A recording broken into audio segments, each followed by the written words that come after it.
સુરત નહીં, ગુજરાતની અંદર પહેલી વાર છે ને ઈંટોનો શોરૂમ શરૂ થઈ ગયો છે. અને અહીંયા છે ને તમને ઘણી બધી અલગ અલગ ડિઝાઇનમાં અને અલગ અલગ વેરાયટીમાં છે ને તમને માટીની બનેલી વસ્તુઓ મળવાની છે. ઈંટ તો ઘણી બધી પ્રકારની હોય, પણ ઘર આપણે બનાવતા હોય તો કેવા પ્રકારની ઈંટ વાપરવી જોઈએ? આ ઈંટ છે ને મીઠા પાણીની છે, બોરસદ પાદરાની મીઠા પાણીની ઈંટ. આવી ઈંટો ઘર વપરાશ માટે બરોબર છે. બરોબર, એટલે મીઠા પાણીની અને ખારા પાણીની આવતી છે. તો હા હા, એમાં એવું છે કે જે એરિયામાં માટી ક્ષાર વાળી હોય ત્યાં ઈંટ ક્ષાર છોડે, લૂણો છોડે. આમાં એવું કઈ ના થાય. ઘણા પ્રકારની છે અત્યારે આપણી પાસે.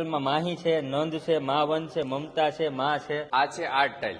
ઓકે, આ તમારે છે ને લિવિંગ રૂમમાં યુઝ કરવી હોય તો થાય, ઓફિસ એરિયામાં બોસ ચેર ની પાછળ યુઝ કરવી હોય તો થાય, Okay. બેડરૂમમાં તમારે યુઝ કરવી હોય તો થાય. આ 6x6 ની સાઈઝ આવે અને માટીની ટોટલ પ્રોડક્ટ આવે. આપણી પાસે ટેરાકોટામાં બહુ બધી વેરાયટી છે. આ સાઈડ છે તો બ્રિજ બ્લોક છે, એ 2 સાઈડ ફિનિશિંગ રહેશે અને આ 8x8 ની ટેરાકોટા જાળીની પ્રોડક્ટ આવશે. જે તમારે ફાર્મ હાઉસમાં, તમારા બંગલાના આઉટર એલિવેશનમાં પાર્ટેશન વોલ તમારે કરવી હોય કિચન ને બેડરૂમ ની વચ્ચે, એમાં બી કરી શકો.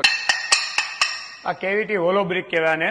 આ અમારે અત્યારે ચણતરમાં પણ તમે યુઝ કરી શકો અને આગળ એલિવેશનમાં પણ યુઝ કરી શકો. ચણતરમાં યુઝ કરો એટલે આને વિધાઉટ પ્લાસ્ટર, અને કોઈ પ્લાસ્ટર કરવાની જરૂર નથી. આ છે ને બધી આઉટર એલિવેશનમાં તમારે ક્લેડિંગ વર્ક કરવું હોય ને એના માટે યુઝ થાય. આ બધી છે હેન્ડમેડ વસ્તુ છે. કે આના બધાના ફિગર અલગ અલગ આવશે, Okay. કલર ટોન નેચરલ આવશે, તો તમારે લગાવવાથી એકદમ એનો નેચરલ લુક આવશે ક્લેડિંગ બ્રિક નો. આ બધી છે મશીન મોડ બ્રિક, બરાબર. આનું વાયર કટ ફિનિશિંગ આવશે અને આને ફૂલ પ્રેસ થી બનાવેલા. એ સિવાય તમને અહીંયા છે ને બીજી ઘણી બધી વસ્તુઓ મળવાની છે. 500 થી પણ વધારે તમને વેરાયટી તમને અહીંયા માટીની બનેલી જોવા મળવાની છે. જો તમારે પણ તમારા ઘર માટે કઈક અલગ જ અને ફિનિશિંગ માટે તમારે કઈક વસ્તુ લેવી હોય ને તો આ જગ્યાની વિઝિટ કરી લેજો. રીલ્સમાં એડ્રેસ અને નંબર આપેલું છે.